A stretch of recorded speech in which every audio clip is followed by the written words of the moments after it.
நண்பர்கள் அனைவருக்கும் என்னுடைய அன்பான பணிவான வணக்கம். என் பெயர் ஜான். நான் ஒரு குடிநோயாளி. எல்லாம் வல்ல இறைவனோட அருளாலையும் தோழமையில இணைந்து செயல்படுவதால் நான் பெற்றுக்கொள்ளக்கூடிய அனுபவம் தெம்பு நம்பிக்கையாலையும் இன்னைக்கு ஒரே ஒரு நாள் நான் குடிக்கல, தெளிவா மன நிறைவா அமைதியா வாழ என்னாலான எல்லா முயற்சிகளையும் செய்து கொண்டு இருக்கின்றேன். நாம இந்த உலக தமிழ் நண்பர் குழுல ஒவ்வொரு ஞாயிற்றுக்கிழமையும் முத 12 வாரங்கள் 12 படிகளை பற்றிய சிந்தனைகளை சிந்திச்சோம். இப்போ கடந்த 11 வாரங்களாக 10 வாரங்களாக கோட்பாடுகளை பற்றி சிந்திச்சு இன்னைக்கு 11வது வாரமாக 11வது கோட்பாடை அடைஞ்சிருக்கிறோம். கோட்பாடுகள் நண்பர் நீலவநாயகம் குறிப்பிட்ட மாதிரி 1950ஆம் ஆண்டு கிளீவ்லாந்து கன்வென்ஷன்ல பிரகடனப்படுத்தப்பட்டன. 1947-48ல அவை 12 பாயிண்ட்ஸ் ஃபார் கன்சிடரேஷன் அப்படின்ற வகையில கிரே பாயிண்ட்ல எழுதப்பட்ட பாயிண்ட்ஸ கிளீவ்லாந்து கன்வென்ஷன்ல பண்ணாங்க. ஆனா அழகா ஒரு விஷயத்தை குறிப்பிட்டாரு. மொத 3 பாயிண்ட்ஸ் பிக் புக்லயே இருக்கு. இந்த கடைசி 2 கோட்பாடுகள் நம்மளுடைய தோழமையுடைய பெயர்லயே இருக்கு. நம்மளுடைய தோழமையுடைய பெயர் ஆல்கஹாலிக்ஸ் அனானிமஸ். ஆல்கஹாலிக்ஸ் அனானிமஸ் இது என்னடா பேரு? ஃபர்ஸ்ட் இந்த பேரை வச்ச நேரத்துல யாருமே இந்த பேரை ஏற்றுக்கொள்ளவே இல்லை. இந்த பேரை நம்மளுடைய பெரிய புத்தகத்துக்கு தான் வச்சாங்க. பெரிய புத்தகத்துக்கு என்ன பேர் வைக்கலாம் அப்படின்னு ரொம்ப ஆழமாக செஞ்சுட்டு இந்த நேரத்துல பல பேர்கள் பரிந்துரை செய்யப்பட்டன. அந்த பேர்கள்ல த வே அவுட் அப்படின்ற பேர் தான், வெளியேறும் வழி அப்படின்ற பேர் தான் நிறைய பேரால ஏற்றுக்கொள்ளப்பட்ட பேராக இருந்தது. பெரிய புத்தகத்துக்கு த வே அவுட் அப்படின்ற பேர் தான் முதல்ல சஜஸ்ட் பண்ணாங்க. ஆனா த வே அவுட் அப்படின்ற பேர்ல ஏற்கனவே சில புத்தகங்கள் பதிப்பிக்கப்பட்டு இருந்ததுனால 2 கிளாஷ் ஆகும் அப்படின்றதுனால யாருமே வைக்காத ஒரு பேரை தேர்ந்தெடுக்கணும் அப்படின்னு யோசிச்சுட்டு இருக்க ஒரு நண்பர், அனானிமஸான நண்பர், யார் இந்த பேரை சஜஸ்ட் பண்ணாங்க அப்படின்றதே சொல்லல, எல்லாராலையும் ஏற்றுக்கொள்ளப்பட்டதுதான் ஆல்கஹாலிக்ஸ் அனானிமஸ் என்ற பேரு. ஸோ ஆல்கஹாலிக்ஸ் அனானிமஸ் அப்படின்னு சொல்ற நேரத்திலேயே அனானிமிட்டி அப்படின்றது அந்த பிக் புக் எழுதப்பட்ட நேரத்திலேயே நம்ம இன்னாரென்று வெளிப்படுத்தாமல், பேருக்காக புகழுக்காக இயங்காமல் நாம தனிப்பட்ட முறையில பண்ணணும். அதே மாதிரி நண்பர் நீலவிநாயகம் குறிப்பிட்ட மாதிரி God is no stranger to anonymity. இறைவன் எப்பவுமே மறைவாக இருந்து செயல்படுகின்றவர் அப்படின்ற கருத்தை உள்ளடக்கி ஆல்கஹாலிக்ஸ் அனானிமஸ் அப்படின்ற பேர் நம்ம பெரிய புத்தகத்துக்கு கூட்டப்பட்டது. ஸோ அந்த அனானிமிட்டியை வலியுறுத்தி கூறக்கூடிய கோட்பாடுகள் தான் மரபு வழி அறியப்பட்ட கடைசி 2 கோட்பாடுகள். 11வது கோட்பாடும் 12வது கோட்பாடும். இன்னைக்கு நம்ம 11வது கோட்பாடை பற்றிய சிந்தனைய நாம் எடுத்திருக்கிறோம். ஒவ்வொரு கோட்பாடும் ஒரு ஆழமான ஆன்மீக பண்புகளை நமக்கு ஞாபகப்படுத்துது. முதல் கோட்பாடு ஒற்றுமை அப்படின்ற பண்பை பத்தி சொல்லுது. ஒற்றுமை என்றால் தோழமையில் இருக்கிற எல்லாருமே தோழமை பரிந்துரைக்கக்கூடிய 12 படிகள் அடங்கிய மீட்படையும் செயல் திட்டம், அதுதான் குணமடைவதற்காக இறையர் பேராற்றல் நமக்கு கொடுத்திருக்கிற வழி. அந்த வழியோட ஒன்றுபட்டு இருக்கிற ஒற்றுமையை குறிக்குது. இந்த வழிமுறைகளை பின்பற்றுவதற்கு யாரும் யாரையும் சார்ந்து இருக்கக்கூடாது. ஒவ்வொருத்தரும் தனக்கு தானே தலைமையேற்று தலைமை பண்போட வாழணும் அப்படின்ற கருத்தை 2வது கோட்பாடு தலைமை பண்பு அதை வலியுறுத்தி சொல்லுது. 3வது கோட்பாடு யாரையும் இங்க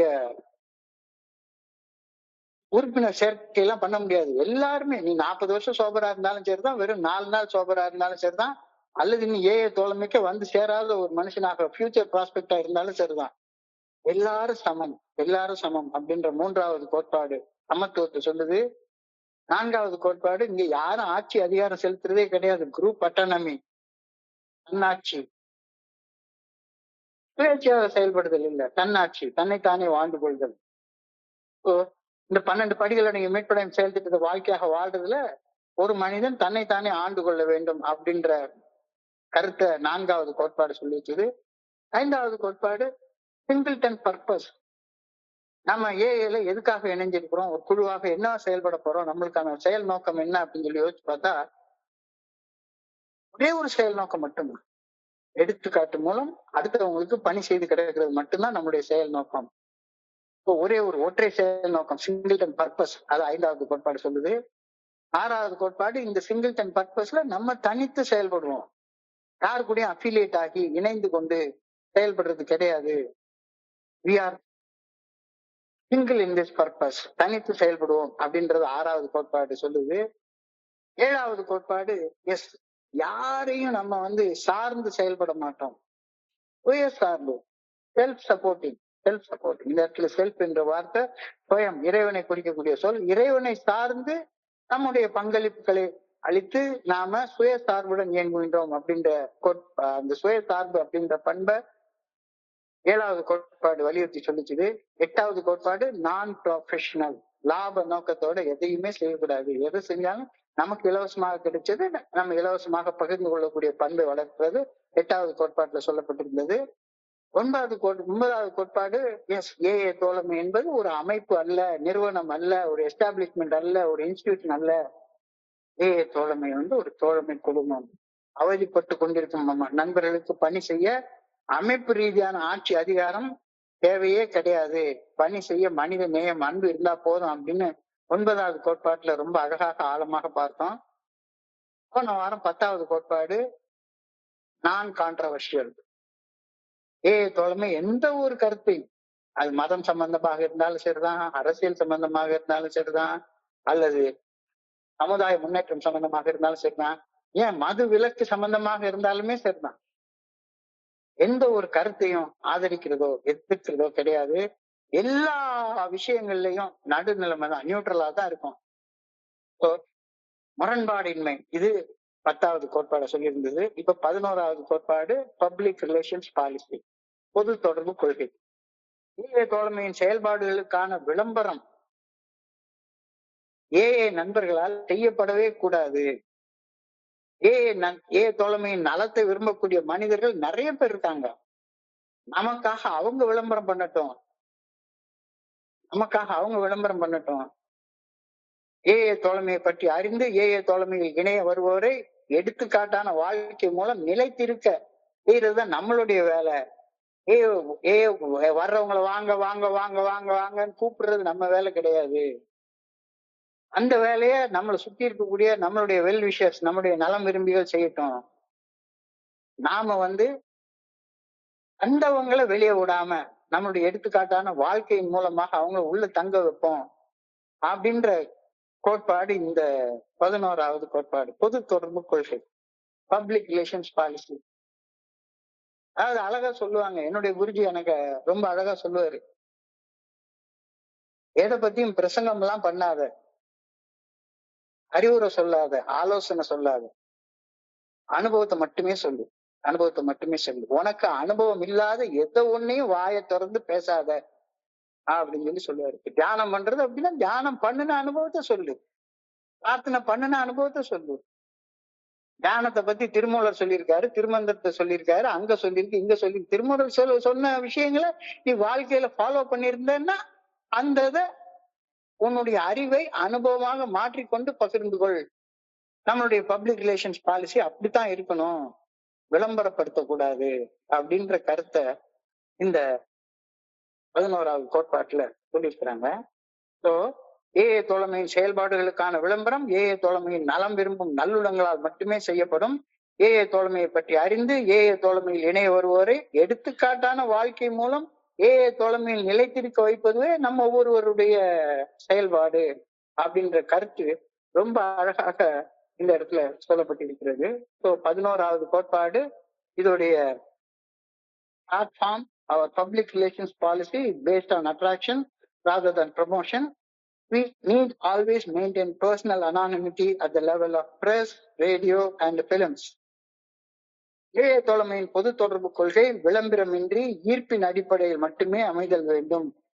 பத்திரிகைகள், வானொலி, தொலைக்காட்சி, திரைப்படங்கள் ஆகியவற்றில் நமது தனி மனித அனாமதேயத்தை எப்பொழுதும் பாதுகாத்து பராமரித்து வருதல் மிக மிக அவசியம். மிக மிக அவசியம், மிக மிக அவசியம். சரி, இப்படி பராமரிக்கலைன்னா ஏஐல என்ன பண்ணுவாங்க? தலையை வெட்டிடுவாங்களா? தண்டனை உண்டா? அப்படிலாம் கிடையாது. யாரும் யார் தலையும் வெட்ட போறது இல்ல, ஏஐக்கு வராதுன்னு சொல்ல போறது கிடையாது. யானை தான் தலையில மண்ணள்ளி போட்டுக்கிற மாதிரி உன் தலையில நீயே மண்ணள்ளி போட்டுக்காத அப்படின்னு மரபு வழி அறியப்பட்ட ஒரு கோட்பாடு சொல்லுது. So, இந்த கோட்பாடுடைய விரிவான வடிவம் என்னன்னு பார்த்தோம்னா, பொதுமக்களிடம் தொடர்பு கொள்ளும் போது நம்மை தனிப்பட்ட முறையில் இன்னார்னு வெளிப்படுத்தாமல் அனாமதேயமாக செயல்படுதல் மிகவும் அவசியம். பரவசமூட்டும் விளம்பரங்கள் நாம் நிச்சயமாக தவிர்த்தாக வேண்டும். பரவசமூட்டும் விளம்பரங்களை நாம் நிச்சயமாக தவிர்த்தாக வேண்டும். நமது புகைப்படமும் பெயரும் பத்திரிகை, வானொலி, திரைப்படம் ஆகியவற்றில் வெளிவராமல் இருப்பதில் கவனமாக இருக்க வேண்டும். நமது பொது தொடர்பு கொள்கை விளம்பரங்களை தவிர்த்து ஈர்ப்பின் அடிப்படையில் மட்டுமே அமைய வேண்டும். நம்மை நாமே புகழ்ந்து பாராட்டி கொள்ள வேண்டிய அவசியம் நமக்கு கிடையவே கிடையாது. நம்மை நம்முடைய நண்பர்கள் அறிமுகப்படுத்துவதே நமக்கு மிகுதியான நன்மை பயக்கும் அப்படின்னு நாங்க உணர வருகின்றோம் அப்படின்ற ஒரு கருத்தை இந்த இடத்துல அழகாக சொல்லியிருக்காங்க. குரூப்ல வந்த நேரத்துல ஒரு ரொம்ப மூத்த நண்பர் அவர் ஒரு விஷயம் செய்வாரு. அவர் வீட்டுக்கு கூட்டிட்டு போயிருக்கிற நேரத்துல, சார் நீங்க பயங்கரமான ஆள் சார், நீங்க ஏஐக்கு பிராண்ட் அம்பாசிடர் சார்.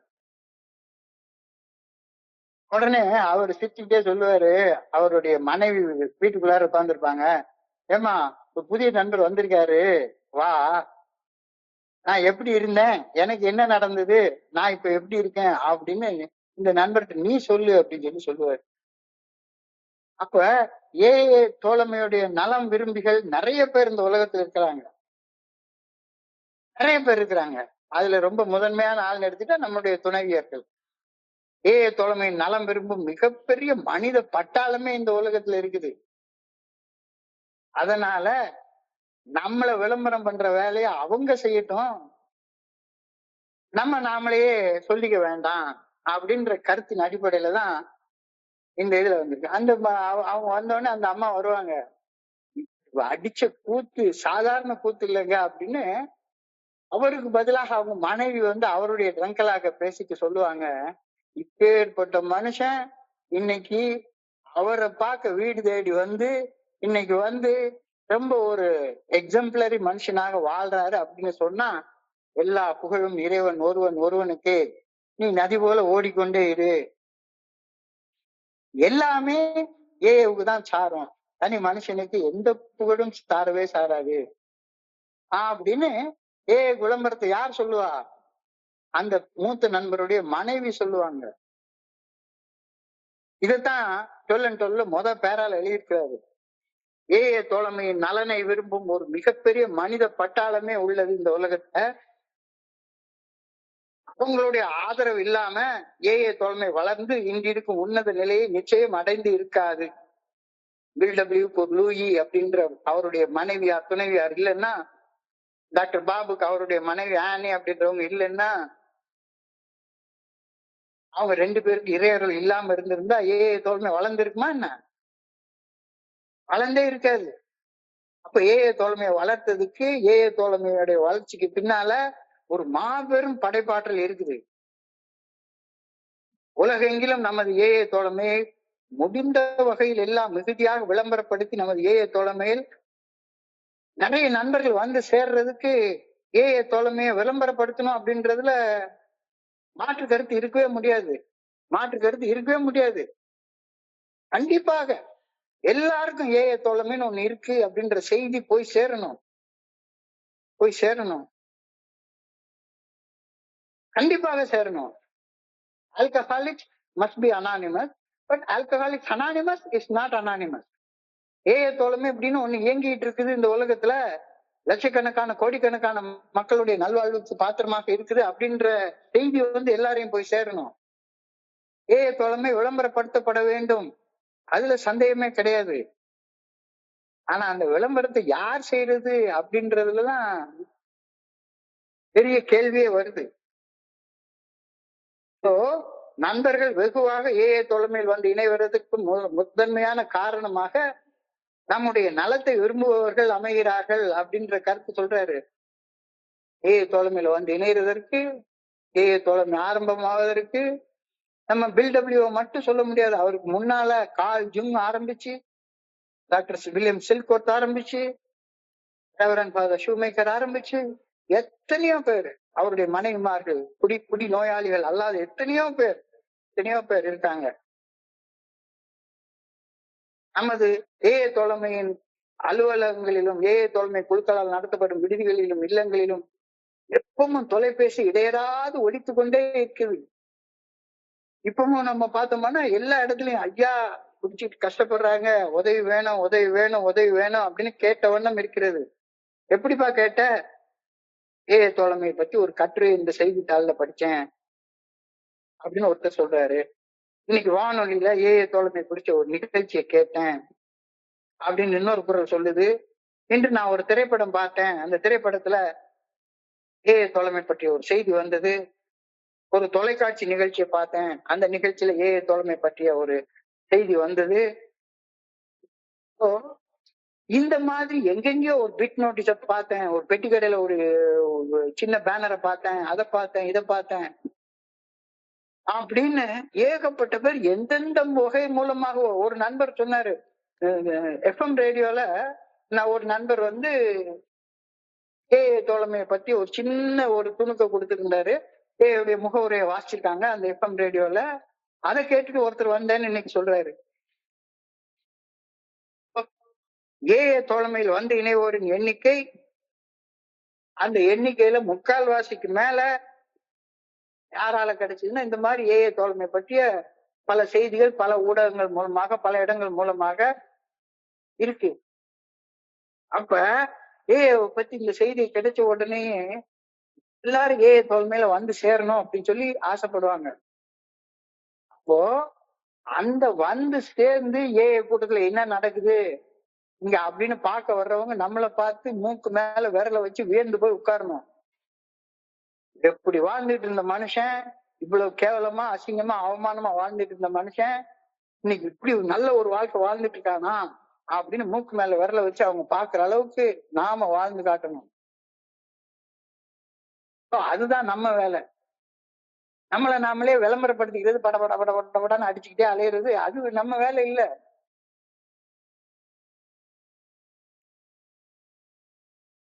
அதை நம்ம செய்யக்கூடாது. சோ அந்த விளம்பரத்தை நம்முடைய நலம் விரும்பிகள் செய்யட்டும், ஒரு டாக்டர் செய்யட்டும், ஒரு போலீஸ்காரர் செய்யட்டும், ஒரு வக்கீல் செய்யட்டும், ஒரு மத குருமா செய்யட்டும். ஏன்னா நிறைய இடத்துல சொல்லுவாங்க, எப்பவுமே ஒரு ஏஏ குரூப் இருக்குது அப்படின்னு சொன்னா அந்த ஏஏ குரூப்போடைய செய்திய அந்த லோக்கல்ல இருக்கக்கூடிய ஏதாச்சும் மத வழிபாட்டு நிலையம் இருந்ததுன்னா, ஏன்னா குடிநோயால பாதிக்கப்பட்ட மனிதர்கள் எல்லாருமே கடைசியா வந்து நிக்கிற இடம் திக்கத்தவர்கள் தெய்வமே துணைன்னு தெய்வம் இருக்கக்கூடிய அந்த இடத்துக்கு தான் வந்து நிற்பாங்க. அந்த இடத்துல ஏஏ தோழமை இயங்குது அப்படின்ற செய்தி அவங்களுக்கு தெரிஞ்சுக்கட்டும். இல்லாட்டி போனா ஏதாவது தப்பு பண்ணிட்டு போலீஸ் ஸ்டேஷன்ல போய் நிப்பான், போலீஸ்காரங்களுக்கு தெரிஞ்சுக்கட்டும். இல்லாட்டி போனா வழக்கு போய் ஏதாச்சும் ஒரு இடத்துல நிப்பான், கோர்ட்டு. அங்க உள்ள வழக்கறிஞர்களுக்கும் அங்க உள்ள நீதிபதிகளுக்கும் ஏஏ தோழமை நடக்கிறது தெரியட்டும். அவங்களுக்கு தெரியப்படுத்துற வேலைய யார் செய்யணும்? நம்முடைய நலத்தை விரும்பக்கூடிய மனிதர்கள் செய்யணும். இப்படி தெரிஞ்சுக்கிட்டு ஏஏ தோழமையில வந்து உட்கார்றவங்கள வெளியே விடாம, ஆகா இந்த இடம் ஒரு சாதாரண இடம் இல்ல, இது மக உன்னதமான இடம் அப்படின்னு புரிஞ்சுக்கிட்டு இங்க உள்ளாரவங்க எடுத்துக்காட்டான வாழ்க்கையை பார்த்துட்டு அட்ராக்ட் ஆகி நம்ம இடத்துல உட்காரணும். சோ நம்ம செய்ய வேண்டிய வேலை என்ன? விளம்பரப்படுத்துறது இல்ல. நம்ம செய்ய வேண்டிய வேலை விளம்பரத்தை பார்த்துட்டு வந்து உட்கார்றவங்க இங்க விட்டு வெளியே எழும்பி போயிடாத வேலையை நம்ம செய்யணும் அப்படின்ற கருத்து இந்த இடத்துல சொல்றாரு. ஏஏ தோழமையை குறித்து விசாரிப்பவர்கள் குடிநோயாளிகளும் அவர்களது குடும்பத்தை சேர்ந்தவங்களும் மட்டும் இல்ல, இவ்வளவு இடத்துல டாக்டர்கள். நான் இன்னைக்கு ஜிஹெச்ல சைக்காட்ரி வார்டுல உள்ள மருத்துவர் ஒருத்தரை சந்திச்சேன். அந்த மருத்துவருக்கு வந்து அவங்க என்னென்னமோ டீஹைட்ரேஷனுக்கு எத்தனையோ வகையான ப்ரொசீஜர் அவங்க வச்சிருக்காங்க. காலையில 6 மணிக்கு எழுப்பி விடுறதுல இருந்து பால் கொடுக்கறதுல ஆரம்பிச்சு, யோகா சொல்லி கொடுக்கறதுல ஆரம்பிச்சு, எத்தனையோ வகையான மாஸ்டர் சோசியல் ஒர்க் அது இதெல்லாம் சொல்லி கொடுக்குறாங்க. எல்லாமே வேலை செய்யல அப்படின்னு அவருக்கு நல்லா தெரியுது. முழுமையாக வேலை செய்யல. ஆனா ஏஏ ஃபெலோஷிப்னு ஒண்ணு இருக்கு. அதை பத்தி நான் கேள்விப்பட்டேன். நான் வந்து ஸ்டேட்ஸ்க்கு போயிருக்கிறப்ப அங்க ஏகப்பட்டது இருக்கு. அத கொஞ்சம் கேள்விப்பட்டேன். என்னன்னு நீங்க சொல்லுங்க அப்படின்னு அந்த டாக்டர் விசாரிக்கிறாரு. அந்த டாக்டருக்கு நீ வந்து அனானிமஸா எடுத்து சொல்லுங்க. ஏல நாங்க வந்து 12 ஸ்டெப் ரெக்கவரி ப்ரோக்ராம் வச்சிருக்கோம். அந்த ப்ரோக்ராம் வாழ்க்கையாக வாழ்றோம். அந்த ப்ரோக்ராம் வாழ்க்கையா வாழ்றதுனால நாங்க வந்து ஆன்மீகத்துல விழிப்புணர்வு நிலையை நோக்கி முன்னேற வாழ்க்கையை வாழ்ந்து கொண்டிருக்கிறோம். ஆரம்பத்துல எந்த மருத்துவருக்கும் ஆன்மீக விழிப்புணர்வு அப்படின்னு ஆன்மீகம் சார்ந்த வார்த்தைகளை கேட்டா பிடிக்காதுதான். ஆனா இவ்வளவு சக்சஸ்ஃபுல்லா செயல்படுது அப்படின்ற செய்தியை தெரிஞ்சவங்க காது கொடுத்து கேட்க முயற்சி பண்ணுவாங்க. எத்தனையோ போலீஸ்காரங்க இருக்காங்க. அவங்க கிட்ட சொல்லுங்க, மீட்டிங் நடக்குது. வழக்கறிஞர்கள், நீதிபதிகள், பொதுநல சமயம் சார்ந்த குருமார்கள் தோழமை செய்திகளை படித்துவிட்டு எங்களை குறித்து விசாரிக்கிறார்கள். சோ நீங்க நல்லா பார்த்தோம்னா ஃபர்ஸ்ட் ஏஐக்கு விளம்பரம் கொடுத்த அந்த ஜாக் அலெக்சாண்டர் ஆர்டிகிள் தான். ஜாக் அலெக்சாண்டர் ஆர்டிகிள் வந்து ரொம்ப ஃபேமஸான ஆர்டிகிள். அந்த ஆர்டிகிள் வந்து 12 ஸ்டெப் ரெக்கவரி ப்ரோக்ராம் பத்தி இவ்வளவு புகழ்ந்து எழுதியிருந்தாங்க. அந்த விளம்பரத்தை பில்டபிள்யூ எழுதல. பில்டபிள்யூ போய் இதை போடுங்க அப்படின்னு சொல்லி கேட்கவும் இல்லை. அவங்களாக பார்த்துட்டு என்னடா இது, நியூயார்க் நகரத்துல இப்படி ஒரு விழிப்புணர்வு வந்துட்டு இருக்குது அப்படின்றத பார்த்து அந்த ஜாக் அலெக்சாண்டர் ஆர்டிகிள படிச்ச உடனே எத்தனையோ மருத்துவர்கள், எத்தனையோ பேர் அப்படி ஒரு நமக்காக விளம்பரம் செய்யக்கூடிய மனிதர்களை நம்ம உருவாக்கணும். நம்முடைய நலம் விரும்பிகள் உருவாக்கணும். அப்படி நலம் விரும்பிகள்ல முக்கியமாக இருக்கக்கூடியது நம்முடைய மனைவிமார்கள், நம்முடைய அப்பா அம்மா, சொந்தக்காரங்க, குடிநோயாளிகள் அல்லாதவங்க. அவங்கயே விளம்பரப்படுத்திட்டோம். நீ வந்து விளம்பரத்தை பார்த்துட்டு உள்ளார வந்து உட்கார்றவன வெளியே விடாம நீ பாத்துக்கோ. எடுத்துக்காட்டான வாழ்க்கை மூலமாக உன்னுடைய அனுபவம் தெம்பு நம்பிக்கைய பகிர்ந்துக்கோ அப்படின்னு சொல்றாங்க. எனவே எங்களுடன் தொடர்பு கொள்ளும் அனைவருடனும் தொடர்பு கொள்ள எங்களது தோழமைக்கென ஒரு சிறந்த பொது தொடர்பு கொள்கையை உருவாக்க வேண்டிய பொறுப்பு எங்களுக்கு வந்தது.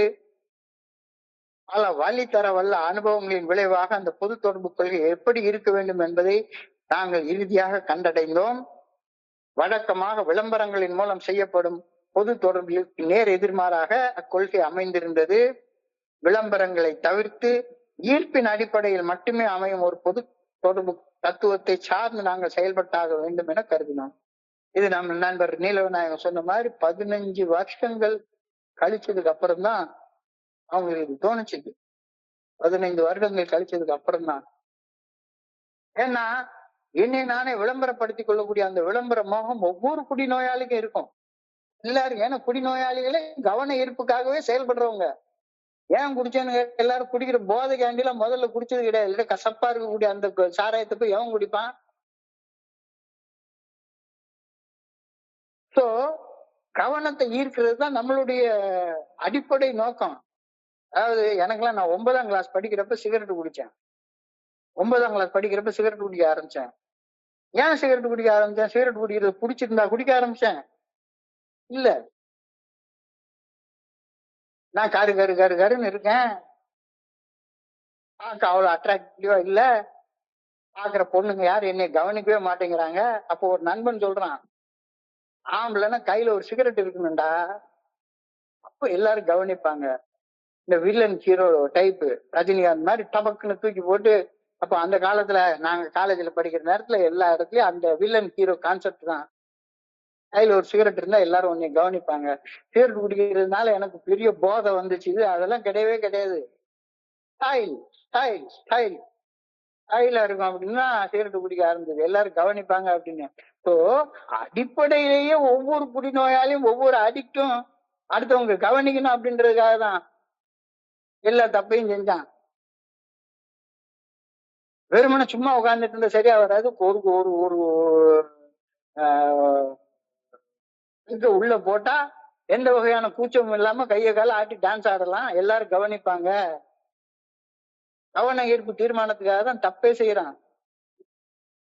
தன்னைத்தானே விளம்பரப்படுத்திக்கணும்ன்ற மோகம் இல்லாத குடிநோயாளி உலகத்திலேயே கிடையாது. எல்லாருக்கும் அந்த மோகம் உண்டு, கண்டிப்பாக உண்டு. தன்னைத்தானே எல்லாரும் கவனிக்கணும் கவனிக்கணும் கவனிக்கணும் அப்படின்னு. இப்ப இயற்கையிலேயே தன்னை ஒருத்தன் கவனிக்கணும் அப்படின்ற ஒரு குணக்கோளாறு பிடிச்ச ஒரு மனுஷன்ட்ட தோழமையை விளம்பரப்படுத்துற வேலையை நீ பாரியான்னு சொன்னா அவ்வளவுதான். கரும்பு தின்ன கூலியான அவனுக்கு. இத நல்லா புரிஞ்சிட்டதுக்கு அப்புறம் தான் ப்ரமோஷன், ஈர்ப்பு, விளம்பரம் ஆகிய இரண்டு முரண்பட்ட கருத்தியல்கள் எவ்வாறு செயல்படுகின்றன அப்படின்றத பார்ப்போம். எழுதியிருக்காரு. எத்தனை 1950 பிரகடனப்படுத்தப்பட்ட இந்த 12 படிகள் 12 கோட்பாடுகள் என்ற புத்தகத்துல எழுதியிருக்கிறார். ஈர்ப்பு மற்றும் விளம்பரம் ஆகிய இரண்டு முரண்பட்ட கருத்தியல்கள் எவ்வாறு செயலாற்றுகின்றன என்பதை காண்போம். ஒரு அரசியல் கட்சி தேர்தலில் வெற்றி பெற ஆட்சி அதிகாரத்தை கைப்பற்ற நினைக்கிறதுன்னு வச்சுப்போம். ஒரு அரசியல் கட்சி தேர்தலில் வெற்றி பெறணும், ஆட்சி அதிகாரத்தை கைப்பற்றணும் அப்படின்னா அது என்ன பண்ணும்? தன்னுடைய தலைமை பண்பை பற்றிய சிறந்த பண்புகளை மக்களது ஓட்டுகளை பெறுவதற்காக விளம்பரப்படுத்துகின்றது. இதான் என் தலைவர், இவர் இப்படிப்பட்ட ஆளு, அவர் அப்படிப்பட்ட ஆளு அப்படின்னு விளம்பரப்படுத்துகின்றது. அது போல ஒரு தொண்டு நிறுவனத்தை எடுத்துக்கொள்வோம். தான் ஆற்றும் தொண்டிற்காக பணம் சேர்க்க விரும்புகிறதுன்னு வச்சுக்கோம். ஒரு கலெக்ஷன் விடுறாங்க, மொபிலிட்டி பண்றாங்க. அந்த தொண்டு நிறுவனத்தின் தலைவரை தானே விளம்பரப்படுத்துவாங்க முதல்ல.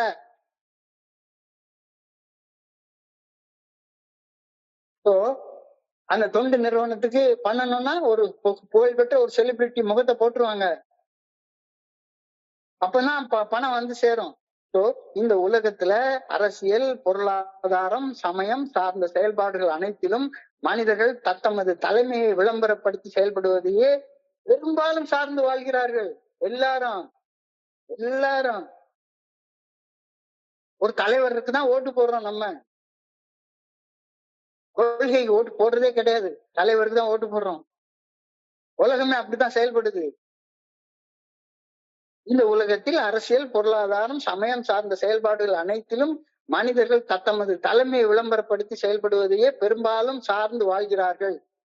மனித வாழ்வில் நேரிடும் வலி, வேதனை, துன்ப துயரங்களுக்கான காரணங்களை துல்லியமாக கண்டறிந்து அவற்றை மனிதர்களுக்கு எடுத்துக்காட்ட, அவற்றை களைவதற்கு கருத்துக்களை கூறக்கூடிய மனிதர்கள், பெரிய பெரிய மனிதர்கள் மனித இனத்தின் ஒரு ஆழமான தேவைகளை பூர்த்தி செய்வர்களாக திகழ்கிறார்கள். ஜீசஸ் கிரைஸ்ட்ல ஆரம்பிச்சு, புத்தர்ல ஆரம்பிச்சு, திருமூலர்ல ஆரம்பிச்சு, திருவள்ளுவர்ல ஆரம்பிச்சு எவ்வளவு பெரிய பெரிய பெரிய பெரிய மனிதர்கள் இருந்திருக்காங்க. அவங்க மனிதர்களுடைய ஆழமான தேவையை பூர்த்தி செய்பவர்களாக திகழ்கின்றார்கள்ன்றதுல சந்தேகமே கிடையாது, ஐயமே இல்லை. ஆனா தோழமையில இணைந்து செயல்படக்கூடிய நாம அத்தகைய மாமனிதர்களை குறை கூற விரும்பவில்லை. ஆயினும் எப்பொழுதும் பொதுமக்கள் பார்வையில, வெளிச்சத்துல, லைம் லைட்ல வாழ்வதால உருவாகக்கூடிய தொல்லைகள் மனிதர்கள் அதை கடந்து வந்திருப்பாங்க. நாம மனிதர்கள் கிடையாத, நாம சாதாரண சராசரி குடிநோயாளிகள் தானே.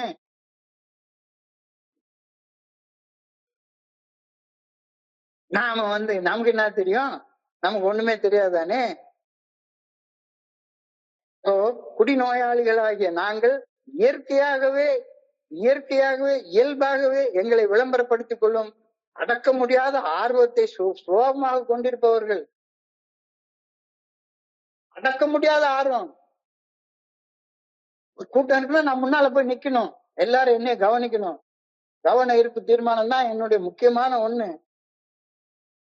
இந்த இயற்கையாக விளம்பர முகம் எங்களை இணைந்து செயல்படும் தோழமையிலும் இருந்தா என்ன ஆகும்? நாங்கள் ஒரு பரிதாபமான கதி அடைவோம். தோழமைக்கு ஒண்ணும் ஆகாது. ஏன்னா தோழமை இந்த கோட்பாடை எழுதி வச்சிருச்சு. தோழமைக்கு ஒண்ணுமே ஆகாது. ஆனா விளம்பர மோகத்துல உட்கார்ந்துகிட்டு விளம்பரப்படுத்துற வேலையை எடுத்துக்கொண்டு செயல்படுவனுடைய நிலைமையை நினைச்சு பாருங்க. இந்த சிந்தனையே எங்களுக்கு பேரச்சம் ஊட்டியதாக இருந்தது. வெடித்து சிதறும் இயல்புடைய என்னுடைய குணாதிசயத்தை கருத்தில் கொண்ட போது நாங்கள் சுய கட்டுப்பாட்டுடன் இருக்க வேண்டியது மிக அவசியமாக தெரிந்தது. அதனால இந்த கோட்பாடை எழுதணும் அப்படின்னு பில்டபிள் எழுதுறாரு. அடிப்படையிலேயே நான் அடுத்தவங்களுடைய கவனத்தை ஈர்க்கிறதுக்காக மட்டும்தான் விளம்பரப்படுத்திட்டே உட்கார்ந்துட்டு இருப்பேன். நான் செய்யாததெல்லாம் செஞ்சேன்னு சொல்லிக்கிட்டே புத்தகத்தை எடுத்து வாசிச்சு கொண்டு விளம்பரப்படுத்தி கொண்டு இப்படியே வாழக்கூடிய இயல்புடைய ஒரு மனுஷன் நானு. அப்போ எனக்கு சுய கட்டுப்பாடு தேவைப்படுகிறது. உனக்கு நீயே போட்டுக்கோ. விளம்பரப்படுத்துறது உன் வேலை இல்ல, உன் வேலை இல்ல, உன் வேலை இல்ல. விளம்பரப்படுத்துறது ஏயுடைய நலம் விரும்பிகள் செய்யட்டும். உன் வேலை அது கிடையாது. உன் வேலை தோழமை பரிந்துரைக்கக்கூடிய 12 படிகள் அடங்கிய மீட்புடன் செயல் திட்டத்தை வாழ்க்கையாக வாழ்ந்து அந்த வாழ்க்கை அனுபவத்தின் மூலமாக அடுத்தவங்களை ஈர்க்கிற வேலையை மட்டும்தான், அட்ராக்ட் பண்ற வேலையை மட்டும் நீ செய்யு. என்ன அது ஈஸியான வேலையை விட்டுட்டு கஷ்டமான வேலையை நீங்க கொடுக்குறீங்க. அதுதான் ஏயுடைய ஸ்பெஷாலிட்டி. இப்ப ஈஸியான வேலையை விட்டு கஷ்டமான வேலையை எனக்கு கொடுத்து அதை செய்யறப்ப அந்த சுய கட்டுப்பாடு எனக்கு என்னென்ன பலன்களை அளித்தது அப்படின்றத யோசிச்சு பாக்குறப்பதான் நம்ம ஆச்சரியப்பட்டு போயிடுறோம். எங்களது இந்த சுய கட்டுப்பாடு எங்களுக்கு அளித்த பலன்களை கண்டு நாங்களே அதிசயித்து போனோம். அதாவது அவர் என்ன பில்டபிள்யூ என்ன சொல்றாரு, ஏஏல பில்டபிள்யூ நாங்க எங்களுக்காக எவ்வளவு விளம்பரம் செய்து கொண்டிருந்தால் கூட எங்களுக்காக சுய விளம்பரம் அளித்துக் கொள்ளும் ஆர்வத்தை கட்டுப்படுத்திய செயல் எங்களது ஏஏ தோழமைக்கு சாதகமான மிகப்பெரிய விளம்பரமாக அமைந்தது அப்படின்னு சொல்றாரு. ஏவுடைய விளம்பரமே அனானிமஸா இருக்கிறது தான் ஏவுடைய மிகப்பெரிய விளம்பரமே அப்படின்றாரு.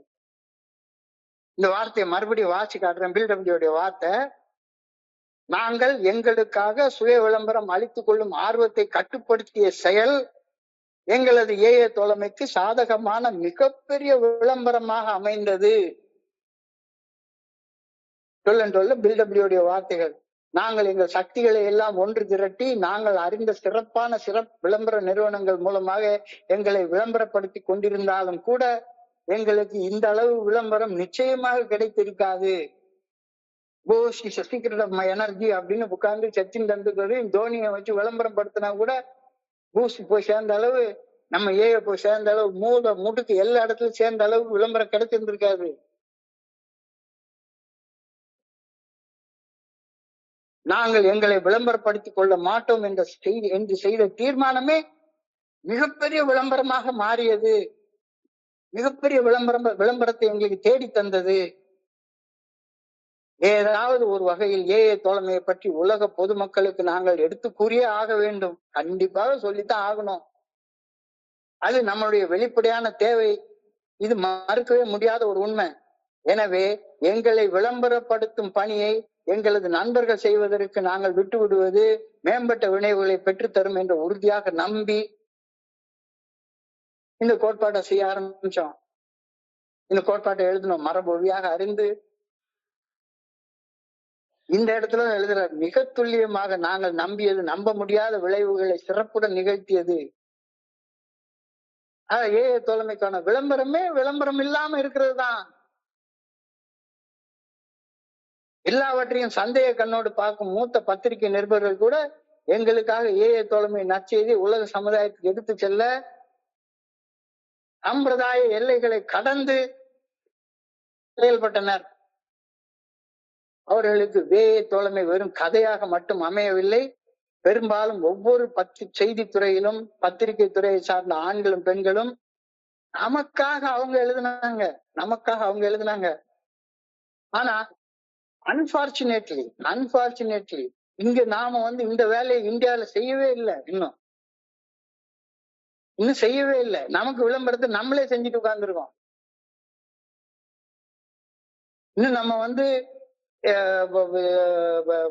பெரிய லெவல்ல ஏதோ பெரிய லெவல்ல எடுக்க முயற்சி பண்ணிருக்காங்க. சத்தியமேவ ஜெயத்தை அது இது அப்படின்னு சொல்லி எடுக்க முயற்சி பண்ணிருக்காங்க. பெரிய லெவல்ல இன்னும் அந்த ரெனைசான்ஸ் இன்னும் வரவே இல்லை. ஆரம்ப காலங்களில் நாங்கள் எங்களை பொது தளங்களில் தனிப்பட்ட முறையில் விளம்பரப்படுத்திக் கொள்ள மறுக்கிறோம் என்று ஏன் மறுக்கிறாங்க? எதுக்கு போட்டோ போட மாட்டேங்கிறாங்க? எல்லா பேரும் போட்டோ போடணும், பத்திரிகையில போட்டோ வரணும்னு ஆசை தானே படுவாங்க. இவங்க எதுக்கு வேண்டாம் சொல்றாங்க? அப்படின்னு பத்திரிகை நண்பர்களால புரிந்து கொள்ளவே முடியவில்லை. தனி மனித அனாமதேயத்தை நாங்கள் ஆழமாக வலியுறுத்தியதை கண்டு அவர்கள் உண்மையிலேயே திகைத்து போய் நின்றார்கள். காலத்தின் ஓட்டத்தில் அவர்கள் எங்களது எண்ணத்தை புரிந்து கொண்டார்கள். எங்களது செயல்பாட்டை விளம்பரப்படுத்திக் கொள்ள மட்டுமே நாங்கள் விரும்புகிறோம் என்பதையும், எங்களது தோழமையில் இணைந்து செயல்படும் தனிப்பட்ட மனிதர்களை விளம்பரப்படுத்திக் கொள்ள நாங்கள் விரும்பவில்லை என்பதையும் வெளியே இருக்கிறவங்க பார்க்கணும். வெளியே இருக்கிறவங்க பார்த்து தெரிஞ்சுக்கணும். அதாவது நம்ம ப்ரோக்ராம தான் விளம்பரப்படுத்த விரும்புறோமே ஒழிஞ்சு நம்மளை விளம்பரப்படுத்திக்க விரும்பல அப்படின்றத ஒரு டாக்டர் தெரிஞ்சுக்கணும், ஒரு ஒரு ஒரு இன்ஸ்பெக்டர் தெரிஞ்சுக்கணும், ஒரு கலெக்டர் தெரிஞ்சுக்கணும், ஒரு டிஸ்ட்ரிக்ட் எஜுகேஷனல் ஆபீசர் தெரிஞ்சுக்கணும், சமுதாயத்துல உள்ள பெரிய பெரிய ஆளுங்க எல்லாம் தெரிஞ்சுக்கணும். நான் எனக்கு விளம்பரம் வேண்டாம், ஆனா ஏஐக்கு விளம்பரம் வேணும், ஏஐடைய செயல் திட்டத்துக்கு விளம்பரம் வேணும். அப்ப அவங்க எங்களுக்கு ஆளுங்களை அனுப்பி வைப்பாங்க. உண்மையிலேயே ஒரு தடவை பிரம்மகுமாரிகள் அமைப்பு அப்படின்ற இதுல உள்ள பெரியவர் என்னை கூப்பிட்டு இருந்தாரு. அவரை போய் பார்த்தேன். எவ்வளவு பெரிய வேலை செஞ்சுட்டு இருக்கீங்க அப்படின்னு சொன்னா, அவர் எங்களுக்காக அவர் விளம்பரம் பண்ண தயாராக இருந்தாரு. ஆனா அன்பார்ச்சுனேட்டா போச்சு. நம்ம மக்கள் எங்க போனாலும் சரிதான், மைக்க பிடிச்சிட்டா அப்படியே மைக்க கடிச்சு தின்னுப்படுற மாதிரி பேசுறதுக்கு தானே ஆசைப்படுறாங்க ஒளிஞ்சு ஏஐ தோழமையின் 12 படிகள் அடங்கிய மீட்படையும் செயல் திட்டத்தை விளம்பரப்படுத்துறதுக்காக முயற்சி பண்ணாம இருக்கிறது நம்மகிட்ட உள்ள ஒரு பெரிய குறைபாடு அப்படின்னு இந்த இடத்துல நான் சுட்டி காட்ட விரும்புறேன். உலகத்தில் மிக அபூர்வமாக காணப்படும் ஒரு தன்மை இது. இன்னும் விளம்பரப்படுத்திக் கொள்ளாம தான் சார்ந்து இருக்கக்கூடிய அந்த தோழமையின் கொள்கைகளை விளம்பரப்படுத்திக் கொள்ளக்கூடிய மக்களை பார்த்தா உண்மையிலே அதிசயிச்சு போவாங்க. ஆனா இங்க என்ன, என் நம்பர் வரணும் அப்படின்னு சண்டை போடுறவங்கள எத்தனையோ பேர் பாக்குறோம். நோட்டீஸ்ல என் நம்பர் வரலன்னு சண்டை போட்டா என்னன்னு சொல்றது? எங்களுடைய இந்த தன்மையை, அதாவது எந்த தன்மையை நாங்க தோழமை பரிந்துரைக்கக்கூடிய 12 படிகள் அடங்கிய மீட்படையும் செயல் திட்டத்தை தான் விளம்பரப்படுத்த விரும்புறோம் ஒழிஞ்சு எங்களுடைய முகத்தையோ போட்டோவையோ விளம்பரப்படுத்த விரும்பவில்லை அப்படின்ற தன்மையை பார்த்த பத்திரிகை நண்பர்கள், பெரியவங்க, கலெக்டர், அவங்க இவங்க எல்லாரும் ஆகா என்னடா அது வித்தியாசமான மனுஷனா இருக்காண்டாவே. அது முதற்கொண்டு பத்திரிகை நண்பர்கள் எங்களது செயல்பாடுகளை புதிய உற்சாகத்துடன் உலக மக்களுக்கு தெரியப்படுத்தினார்கள். எங்களில் மிக ஊக்கமாக செயல்படும் நண்பர்கள் கூட யாரும் நமக்கு அந்த மாதிரி விளம்பரத்தை கொடுக்கவே முடியாது. நீ எவ்வளவு தடவை போய் உட்கார்ந்து எல்லாருக்கும் பிட் நோட்டீஸ கொடுத்து பாரு. உன்னுடைய மனைவி கொடுக்கக்கூடிய விளம்பரத்தை மாதிரி ஒன்னால கொடுக்க முடியாது ஏஐக்கு. உன்னுடைய மனைவி ஏஐக்கு கொடுக்கக்கூடிய விளம்பரத்தை மாதிரி ஒன்னால கொடுக்க முடியாது. உன்னுடைய மனைவி இன்னொரு பெண்ணுடைய இதை பார்த்து என் புருஷன் ஒரு இடத்துக்கு போறாரு, அந்த இடத்துக்கு நீ அனுப்பி வையம்மா, அப்போ அனுப்பி வச்சா இங்க உட்காந்து மறுபடியும் விளம்பரம் முதல்ல கீ நான் கூவிக்கிட்டே உட்கார்ந்து இருந்தேன்னா அந்த மனுஷன் கொஞ்ச நாள் கூவான். அதுக்கு அப்புறமா ஏஐ தோழமையின் 12 படிகள் அடங்கிய மீட்படையும் செயல் திட்டம் விளம்பரப்படுத்தப்படாத காரணத்தினால மறுபடியும் தனி மனித விளம்பரத்துல இதாகி போயிடுவான். எங்களில் மிக ஊக்கமாக செயல்படும் நண்பர்கள் கூட நிச்சயமாக எங்களது செயல்களை எங்களுடைய நலம் விரும்பிகள் விளம்பரப்படுத்தி இருக்க முடியவே முடியாது. இங்க நாம நம்மளையே விளம்பரப்படுத்தி சுய விளம்பரத்துக்கே நம்ம முக்கியத்துவம் கொடுத்து கொண்டே இருக்கிறோம். இந்த 11வது கோட்பாடு அதுக்கு நேர் எதிர்மாறான ஒரு கருத்தை சொல்லுது. ஏஐ தோழமையில் நாங்கள் பின்பற்றிய அனாமதேய கொள்கை எங்களில் சிலர் பின்பற்ற நினைத்த விளம்பர கொள்கையை விட பன்மடங்கு சிறந்தது என்ற உண்மையை ஒரு காலகட்டத்தில் அமெரிக்க தேசமே அறிந்து கொண்டது. இந்த நேரத்துல எல்லாம் இந்த 12 நேரத்துல எல்லாம் ஏஐ இந்தியாவுக்கு எல்லாம் வரல. அமெரிக்க தேசத்திலேயே அவ்வளவு அளவுக்கு லட்சக்கணக்கான மக்கள் அது தெரிஞ்சு கொண்டாங்க. ஏஐ தோழமை வளர்ந்து வரும் காலகட்டத்தில் எங்களது தோழமையைச் சேர்ந்த 100க்கும் அதிகமானோர் பொது தளங்களில் தங்களது அனாமதேயத்தை உடைத்து விளம்பரப்படுத்தத்தான் செய்வாங்க. நண்பர் நீலவநாயகம் குறிப்பிட்ட மாதிரி திடீர்னு ஒரு பெரிய செலிபிரிட்டி வருவாரு, அவர் நின்னாருன்னா பம்பாயில ஏதோ ஒரு நடிகை வந்தாங்களாம் ஒரு மீட்டிங்க்கு. நடிகை வந்தாங்கன்னா போதும் உடனே பயங்கரமா ஒரு பெரிய கூட்டம் வந்துடும்.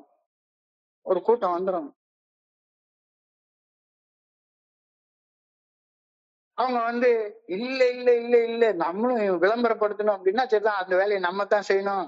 அனாமதேய கோட்பாடு காலாவதியாகி போன தத்துவம். ஏஏ தோழமையின் ஆரம்ப காலங்களில் வேண்டுமானால் அந்த தத்துவம் பயன்பட்டு இருக்கக்கூடும். அந்த அப்படின்னு விளம்பர விரும்பியல் சொல்லத்தான் செய்வாங்க. அவர்களது கூற்று முழுமையான ஒரு நல்ல நோக்கத்தை கொண்டிருக்கத்தான் செய்தது. ஆமா, ஒரு ஃபர்ஸ்ட் பேஜ்ல விளம்பரம் கொடுத்து யாராச்சும் எங்களுடைய தலைவர் இவ்வளவு பெரிய ஆளு ஒருத்தர் இருக்காரு. ஏன்னா எல்லா அரசியல் கட்சிகளும் எல்லா விஷயங்களும் அவங்களுடைய தலைவர்களை விளம்பரப்படுத்துற மாதிரி நம்மளும் நம்மளுடைய தலைவர்களை விளம்பரப்படுத்தணும்ன்ற மோகம் ஒரு நல்ல நோக்கம் இருக்கத்தான் செஞ்சுது. நவீன விளம்பர யுக்தியை கையாண்டால் ஏஏ தோழமை குறித்த செய்தி வெகு தூரத்திற்கு மிக விரைவாக எடுத்து செல்லப்படும் அப்படின்னு உறுதியாக அவர்கள் நம்பத்தான் செஞ்சாங்க, சுட்டி காட்டினாங்க. உள்ளூர் அளவிலும் தேசம் மற்றும் சர்வதேச அளவிலும் ஏஏ தோழமை பறந்து விளம்பரம் செஞ்சா நல்லா இருக்கும் அப்படின்னு சொல்லத்தான் செஞ்சாங்க. அப்போ தனி மனிதர்கள் விரும்பினால் மிக பெரும்பாலான விரும்பத்தான் செய்தார்கள். அவங்களுடைய பெயரை விளம்பரப்படுத்துவதுல பெரிய தவறு இல்லை அப்படின்னு நினைக்கத்தான் செஞ்சாங்க. அப்படி செஞ்சா நிறைய பேர் வந்து ஏஏ தோழமையில வந்து இணையறதுக்கு வாய்ப்பு இருக்கும். ஆனா எவன் ஒருத்தன் அந்த விளம்பரத்தை செய்யறானோ அவன் தலையில அவன் இடி இறக்கிக்கிறான். இவை உண்மை போல தோற்றம் தரும் ஆடம்பரமான விவாதங்கள் மட்டுமே. நாம இந்த விவாதங்களை ஏற்கவில்லை என்பது மிக மிக மிக மிக மகிழ்ச்சியான விஷயம். இந்த விவாதங்களை ஏற்றிருந்தோம்னா இந்த கோட்பாடை எழுதியே இருக்க மாட்டோம். ஒரு காலத்துல ஏஏ தோழமையுடைய பவுண்டேஷன் அப்படின்னு தான் பேர் வச்சிருந்தாங்க. தலைமையகம் அப்படின்னு அதுக்கு பேரு. இன்னைக்கு அது பொது சேவை மையம், வேர்ல்ட் சர்வீஸ் சென்டர் அப்படின்ற பேர்ல இயங்குகின்றது. அப்போ அவங்க அந்த காலத்துல வெறுமன சும்மா அட்வர்டைஸ்மெண்டா கொடுக்குற வேலையை தான் செஞ்சிட்டு இருந்தாங்க. ஆனா இந்த கோட்பாடு 1950 எழுதப்பட்டதுக்கு அப்புறமாக வேர்ல்ட் சர்வீஸ் ஆபீஸ் வந்து இந்த கோட்பாடை பத்தி இல்ல இல்ல நம்மளுடைய பேரை இது படாம 12 படிகள் அடங்கிய மீட்படையும் செயல் திட்டத்தை விளம்பரப்படுத்தக்கூடிய பத்திரிகை நிருபர்கள் தாராளமா நம்ம கூட்டத்துக்கு வந்து கலந்து கொள்ளட்டும். நம்முடைய பொது தொடர்பு கொள்கை விளம்பரங்களை முற்றிலும் தவிர்த்து ஈர்ப்பின் அடிப்படையில் மட்டுமே அமைய வேண்டும் என்ற தனி மனித அனாமதேயம் பராமரிக்கப்படும் அப்படின்ற ஒரு விஷயத்தை மட்டும் வலியுறுத்தி சொல்லி ஒவ்வொரு மனுஷனும் பாதுகாக்கப்படுவான். அனாமதேய கோட்பாடு ஏஏ தோழமையின் பொதுவான பாதுகாப்பை உறுதி செய்யும். இது அழுத்தம் திருத்தமாக இந்த கோட்பாட்டுல சொல்லப்பட்டிருக்கிறது. இப்ப கொண்டு அமெரிக்காவில கம்ப்ளீட்டா எல்லாருமே ஏதாச்சும் ஒரு நேரத்துல ஆல்கஹாலிக் அனானிமஸ் மீட்டிங்கை பத்தி ஏதாச்சும் ஒரு கட்டுரை எழுதாம இருக்கிறதே கிடையாது. நாம எழுதி கொடுக்கறது இல்ல, அவங்களே பில்புக்கு பத்தி 12 ஸ்டெப்பை பத்தி 12 ஸ்டெப் ரெக்கவரி ப்ரோக்ராம பத்தி அந்நேரம் முதற்கொண்டு பத்திரிகை ஆசிரியர்களும் எழுத்தாளர்களும் ஏஏ தோழமை நண்பர்களும் பெயரையும் புகைப்படங்களையும் வெளியிடுவதை தவிர்க்க ஆரம்பித்தார்கள். இது வந்து எல்லாத்தையும் விட பெரிய விளம்பரமாக தோண ஆரம்பிச்சது. என்னடா இது, எப்ப பார்த்தாலும் தன்னை பத்தியே பேசிட்டு இருக்கணும்னு நினைச்ச ஒரு மனுஷன் இன்னைக்கு பேர்லாம் வேண்டாம், புகழ்லாம் வேண்டாம், ஒண்ணும் வேண்டாம் அப்படின்னு சொல்றானே. அப்படின்னா இப்பதான் வந்து இந்த கோட்பாட்டுடைய முக்கியத்துவம் வந்து தெரிய ஆரம்பிக்குது. ரொம்ப ரொம்ப முக்கியமான கோட்பாடு இது.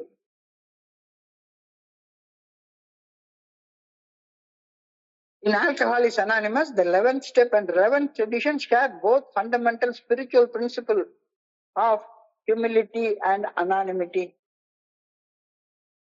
requiring members of the fellowship as a whole to prioritize a higher power and a greater good for personal ego, recognition or promotion. என் பேர் தெரியணும் அப்படின்றத விட ஏயுடைய பேர் தெரியணும், ஏயுடைய 12 படிகள் அடங்கிய மீட்படையும் செயல் திட்டம் தெரியணும். அதனாலதான் 11th ஸ்டெப். யாராச்சும் ஒருத்தவங்க வந்து எல்லாரும் ஊர் அறிய போய் தியானம் பண்ணுவியா என்ன? நீ தியானம் பண்ற, நோன்பு இருக்கிற அப்படின்னா சரிதான், தனியாக ஒரு புனிதமான இடத்தை தேர்ந்தெடுத்துக்கோ, புனிதமான மௌனத்துல சொல்லற, சும்மா அமர்ந்திரு. நான் எல்லா என்னுடைய ஸ்பான்சர்ஸ்டையும் சொல்லுவேன், என் வீட்டுக்கு வந்தாலும் காட்டுவேன். என் வீட்டுல எனக்குன்னு ஒரு தனியா ஒரு ரூம் இருக்கு. அதுல ஒரு புனிதமான இடத்த நான் உருவாக்கி வச்சிருக்கிறேன். ஒரு 3க்கு 3 இடம். எந்த நேரத்துல சஞ்சலம் வந்தாலும் சரிதான், அந்த புனிதமான இடத்துல போய் கண்ணை மூடி ஒரு 10 நிமிஷம், ஏன்னா சார்ஜ் இறங்கிருச்சுன்னா செல்போனை சார்ஜ் போடுற இடம் அது.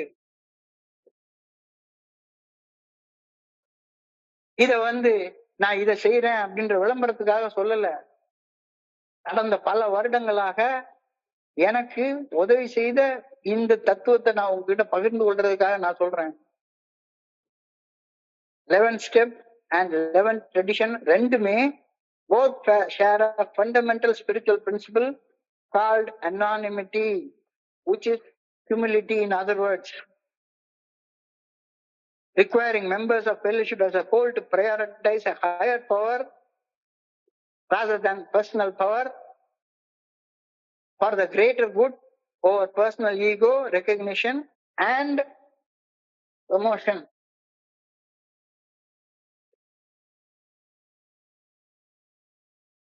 11 steps suggest seeking through prayer and meditation to improve our conscious contact with God, asking only for the knowledge of His will for us and the power to carry that out. 11வது படியில் என்ன பண்றோம்? பிரார்த்தனை மற்றும் தியானத்தின் மூலம் நாங்கள் புரிந்து கொண்ட இறைவனிடம் எங்களுக்கு ஏற்கனவே இருக்கும் உள்ளார்ந்த தொடர்பை மேம்படுத்திக் கொள்ள தேடினோம். எங்களுக்காக அவன் சித்தம் என்னவென்று அறிந்து கொள்ள மட்டுமே வேண்டி அதை நிறைவேற்றும் சக்தியை கோரி பிரார்த்தித்தோம். இது என்ன பண்றது? இண்டிவிஜுவல் தனி மனிதன் தனக்குள்ளார உள்ள சுய விருப்பத்தையும் ஆசைகளையும் அடோடோபமான விருப்பங்களையும் எண்ணங்களையும் சரண்டர் பண்றோம். அதே 11th ட்ரெடிஷன்ல என்ன சொல்றோம்? State that our public relation policy is based on attraction rather than promotion. It requires நீ வெளி லெவல்ல செயல்படுறப்பையும் சரிதான். நான் வெளியில இந்த குரூப்ல நான் தான் பெரிய ஆளு அப்படின்ற ஒரு எண்ணத்தை மனசுல வச்சுக்காம செயல்படுறதற்காக அனானிமஸாக செயல்பட சொல்லுது. Anonymity and surrender. அனானிமிட்டி ஆன்மீக அடித்தளம் என்று அடுத்த கோட்பாட்டுல நம்ம சொல்றோம். நம்முடைய சொந்த செயல்களுக்கு எல்லாரும் பாராட்டுகளை எதிர்பார்க்கணும்ன்றது கிடையவே கிடையாது. It shifts focus away from the individual's name and places it entirely on spiritual principles. 11th tradition extends this concept to public realm. பொது தொடர்புலையும் சரிதான், தனிப்பட்ட முறையிலையும் சரி, பொதுவிலையும் சரி. நான் எல்லாருடைய 100ல 1, அத்தோட இது 1, அவ்வளவுதான். எல்லாரோட எல்லாரும் தான் அனானிமஸாக. நான் ஒன்னும் பெரிய இவன் கிடையாது. Attraction versus promotion. 11th step focuses on spiritual attraction on an internal level. உள்ளுக்குள்ளார, மனசு உள்ளார. By practicing these principles in all our affairs, we become emotionally and spiritually attracted to others. ஆட்டோமேட்டிக்கா பிரார்த்தனை செய்யற மனுஷனையும் தியானம் செய்யற மனுஷனையும் பார்த்தாலே எல்லாருக்கும் ஒரு சின்ன ஒரு அட்ராக்ஷன் ஆட்டோமேட்டிக்கா வருமா வராதா? நல்லா என்னுடைய குருஜியை பார்த்தா ஆட்டோமேட்டிக்கா வேற ஒண்ணும் கிடையாது, கையெடுத்து கும்பிடணும்னு தோணும். கண்டிப்பாக ஒரு அட்ராக்ஷன் இருக்கும். பிரார்த்தனை மற்றும் தியானத்தின் மூலமாக தங்களுக்குள்ளார இருக்கக்கூடிய இறைவனை உள்ளார்ந்த தொடர்பை வளர்த்து கொள்ள முயற்சி பண்ற மனிதர்களை பாக்குற நேரத்துல ஒரு அட்ராக்ஷன் ஆட்டோமேட்டிக்கா வரும். இந்த attraction 11th tradition focuses on spiritual attraction on an external level, public level. AA relies on people being drawn to the program because of the changed lives they witness. அதாவது எல்லாரும் சொல்லுவாங்க, ஏஏல அசிங்கத்தையும் அவமானத்தையும் தோல்வியவும் பகிர்ந்து கொள்றதால மட்டும்தான் மனிதர்கள் அட்ராக்ட் பண்ணப்படுவாங்க. இல்லவே இல்லை. இவ்வளவு அசிங்கமாக, இவ்வளவு மோசமாக, இவ்வளவு நாராசமாக, இவ்வளவு தோல்விகளோட வாழ்ந்த மனுஷன் இன்னைக்கு என்னடானா ராத்திரி 10:30 மணிக்கு உட்கார்ந்து தியானம் மற்றும் பிரார்த்தனையும் பத்தி பேசிட்டு உட்கார்ந்துருக்கான். என்ன நடந்துச்சு இவனுக்கு அப்படின்னு யோசிப்பாங்கல்ல. அந்த அட்ராக்ஷன். அதனாலதான் ஆரம்பத்திலே சொன்ன மாதிரி இந்த குருஜி திரும்ப சொல்லுவாரு, திரும்ப சொல்லுவாரு, சங்கம் பண்ணாத, தியானத்தை பத்தி எப்படி தியானம் பண்ணணும் அப்படின்னு சொல்லி கேட்டோம்னா, இன்னைக்கெல்லாம் ஆர்டிபிஷியல் இன்டெலிஜென்ஸ் இருக்கு. தியானம்னா என்னன்னு கேட்டா சரிதான் 1008 இன்ஃபர்மேஷன் வரும். 1008 இன்ஃபர்மேஷன் வரும். ஆனா அடிப்படையில தியானம் என்ன? புனிதமான மௌனத்துல சொல்லற சும்மா அமர்ந்திரு, அவ்வளவுதான் தியானம். இப்போ ஒரு டிரைவிங் ஸ்கூலுக்கு போய் டிரைவிங் கத்துக்க போனோம்னு வைங்களேன். டிரைவிங் கத்துக்க போனோம்னா என்ன சொல்லுவாங்க? முதல்ல எடுத்த உடனே ஒரு ஸ்டியரிங் ஓட்டுற இடத்துல ஒரு சேர்ல ஒரு பொம்மை கார்ல உட்கார வைப்பாங்க. இதுதான் ஆக்சிலரேட்டர், இதுதான் பிரேக்கு, இதுதான் கிளட்ச், ABC. முதல்ல இக்னிஷன் ஆன் பண்ணு, கிளட்சை பிடி, ஃபர்ஸ்ட் கியர்ல போடு, கிளட்சை ரிலீஸ் பண்ணு, வண்டி லேசா மூவ் ஆரம்பிக்கும். உடனே வண்டியோட ஸ்பீடுக்கு தகுந்த மாதிரி மறுபடியும் கிளட்சை பிடிச்சி கியரை மாத்தி வண்டியை ஓட்டிகிட்டே போயிட்டு போ. ஸ்பீடுக்கு தகுந்த மாதிரி கியரை மாத்திட்டே இரு. அவ்வளவுதான், இதான் டிரைவிங்கு. கரெக்டா வெறும் 5 நிமிஷத்துல சொல்லி கொடுத்துருவாங்க டிரைவிங்க. இந்த டிரைவிங் தான் 5 நிமிஷத்துக்கு சொல்லி கொடுக்குற டிரைவிங் தான் சாதாரண சின்ன மோட்டார் சைக்கிள் ஆரம்பிச்சு, சின்ன கார்ல ஆரம்பிச்சு, பெரிய கார்ல ஆரம்பிச்சு, பெரிய பஸ்ல ஆரம்பிச்சு, பெரிய ட்ரக்ல ஆரம்பிச்சு, பெரிய ரயில்வே இன்ஜின் ஆரம்பிச்சு, எல்லாத்துக்கும் இதேதான் பிரின்சிபல். கம்பஷன் இன்ஜின்ஸ் அத்தனைக்கும் இதேதான் பிரின்சிபல். இக்னிஷன் ஆன் பண்ணு, கிளட்சை பிடி, கியரை மாத்து, கிளட்ச் ரிலீஸ் பண்ணு, வண்டி மூவ் ஆகும். ஸ்பீடுக்கு தகுந்த மாதிரி கியரை மாத்தி போயிட்டே இரு. இதை தெரிஞ்சுக்கிட்டா உடனே நான் ரோட்ல எடுத்து ஒரு ட்ரக் எடுத்து ஓட்டிட முடியுமா? பயிற்சி பயிற்சி பயிற்சி. செய்த பயிற்சியை பகிர்ந்து கொள். சும்மா வெறுமனே எப்படி கார் ஓட்டுறதுன்னு ஓட்டவே தெரியாம ஓட்டுனதே கிடையாது, ரோட்ல தியானம் பண்ணதே கிடையாது. ஆனா 11வது படியை பத்தி 1.5 மணி நேரம் உட்காந்து ஸ்டெப் எடுத்துட்டு உட்கார்ந்து இருக்கிறது. நீ எவ்வளவு நான் தியானம் பண்ணிருக்க? அது தெரியாது, அது கிடையாது. என் வீட்டுல புனிதமான இடமும் கிடையாது, புனிதமான மௌனத்துல சொல்ல சும்மா அமர்ந்து இருந்ததும் கிடையாது. என்னுடைய உடலின் புலன்களால 5 புலன்களால இறைவனுடைய இயக்கத்தை உணர்ந்ததும் கிடையாது, ஒண்ணும் கிடையாது. ஆனா பிரார்த்தனை மற்றும் தியானத்தின் மூலம் நாங்கள் புரிந்து கொண்ட இறைவனுடைய உள்ளார்ந்த தொடர்பை வளர்த்துக் கொள்ள முயற்சித்தோம் அப்படின்ற 11வது படிநிலை பரிந்துரையை பத்தி மணிக்கணக்கா உட்காந்து பிரசங்கம் பண்றதுக்கு ரெடியா இருக்குது, விளம்பரப்படுத்துறது. அது வேண்டாம். அதனால யாருக்கு உனக்கும் பிரயோஜனம் இல்லை, எவருக்கும் பிரயோஜனம் இல்லை. The 11th step asks individual to step out of the spotlight to let their higher power guide them. என்னைய விட்டுட்டு வெளியே வந்து என்னுடைய உயர்ந்த சக்தி என்னுடைய வாழ்க்கையை இயக்குறதற்கு நான் அனுமதிக்க வேண்டும் அப்படின்னு 11வது படிநிலை பரிந்துரை செய்கிறது. 11th tradition asks the group to step out of the spotlight to protect the integrity of the fellowship as a whole. நீ குரூப் லெவல்ல செயல்படுறப்ப இதே 11வது படி நீ கடைபிடிச்சு வாழு. அது 11வது ட்ரெடிஷன். தனிப்பட்ட புகழ்ச்சிக்காக எல்லாரும் என்னை கவனிக்கணுன்றதுக்காக எந்த வேலையும் செய்யாத அப்படின்னு சொல்லி இந்த 11வது கோட்பாடு தெளிவாக சொல்லுது.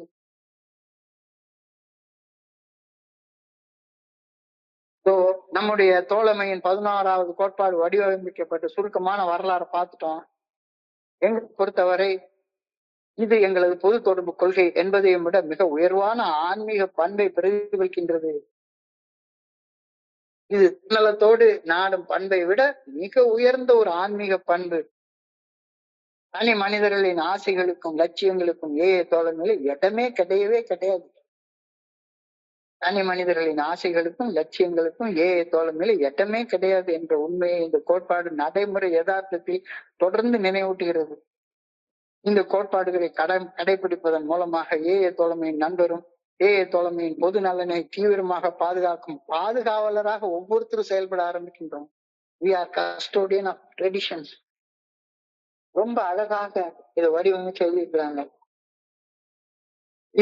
இப்ப நான் இன்னைக்கு பகிர்ந்து கொண்ட எல்லாமே புக்ல இருந்து ஆரம்பத்துல இருந்து கடைசி வரைக்கும் படிச்சதுல நான் புரிஞ்சு கொண்ட என்னுடைய புரிதலுக்கு தக்கவாறு இதை உங்ககிட்ட பகிர்ந்து கொண்டேன். மறுபடியும் ஆரம்பத்துல இருந்து ஒரு 5 நிமிஷத்துல சுருக்கமாக பார்ப்போம். Our public relations policy is based on attraction rather than promotion. We need always maintain personal anonymity at the level of press, radio and films. தோழமையின் பொது தொடர்பு கொள்கை விளம்பரமின்றி ஈர்ப்பின் அடிப்படையில் மட்டுமே அமைதல் வேண்டும். பத்திரிகைகள், வானொலி, தொலைக்காட்சி, திரைப்படங்கள் ஆகியவற்றில் நமது தனி மனித அனாமதியத்தை எப்பொழுதும் போற்றி பாதுகாத்து வர வேண்டும். நாங்கள் எங்கள் பொது நலனில் அக்கறை எடுத்துக் கொள்ளாவிட்டாலும் கூட, அதாவது நம்முடைய பொது நலனில் அக்கறை எடுத்துக் கொள்ளாவிட்டாலும் கூட, நம்முடைய நலனை விரும்புவோர் ஏராளமான மனிதர்கள் இந்த உலகத்துல இருக்கிறாங்க. உலகத்துல இன்னைக்கு நம்ம பாக்குறோம், எங்க பார்த்தாலும் சரிதான், குடியால ஏற்படக்கூடிய பிரச்சனை, அது நாட்டுக்கு, வீட்டுக்கு, உடலுக்கு கேடு அப்படின்னு சொல்றவங்க, அதுல இருந்து வெளியே வரணும்னு நினைக்கிறவங்க ஏராளமான பேர் இந்த உலகத்துல இருக்காங்க. அவங்களுடைய ஆதரவு இல்லாம ஏஐவை இங்க வளர்க்கவே முடியாதப்பா. நீ தனியா ஒண்ணுமே செய்ய முடியாது. உன்னுடைய நலனை விரும்பும் நலன் விரும்பிகளுடைய ஆதரவு இல்லாம உன்னால ஒண்ணுமே செய்ய முடியாது. அமெரிக்காவை பொறுத்தளவுல அவங்களுடைய ஆதரவு இருந்ததுனாலதான் நாம இந்த உன்னத நிலையை அடைந்திருக்கிறோம் அப்படின்னு பில்டபிள் எழுதுறாரு. உலகெங்கிலும் எங்களது தோழமையை மிகுதியாக விளம்பரப்படுத்தி கஷ்டப்படும் குடிநோயாளிகள் எங்களுடன் வந்து இணைய முதன்மையான காரணமாக இருந்தது எங்களுடைய நலம் விரும்பிகள் மட்டுமே. அவங்களுடைய செயல்பாடு மட்டும்தான். ஏஏ தோழமையில் வந்து இணைவர்கள் பாதிக்கும் மேற்பட்டவர் இல்ல, முக்கால்வாசிக்கும் மேற்பட்டவர் இல்ல, 90% நம்மளை பத்தி யாராச்சும் ஒருத்தவங்க சொல்லியிருப்பாங்க. நம்மளே சொல்லி வந்து இணைறது கிடையாது. நம்மளை பத்தி யாராவது சொல்லணும். அந்த அளவுக்கு நம்ம வாழணும், வாழ்ந்து காட்டணும். இப்படி எங்களை பற்றி அறிய விரும்புவோர் எங்களது குடும்ப உறுப்பினர்கள் மட்டுமல்ல, மருத்துவம் சார்ந்த,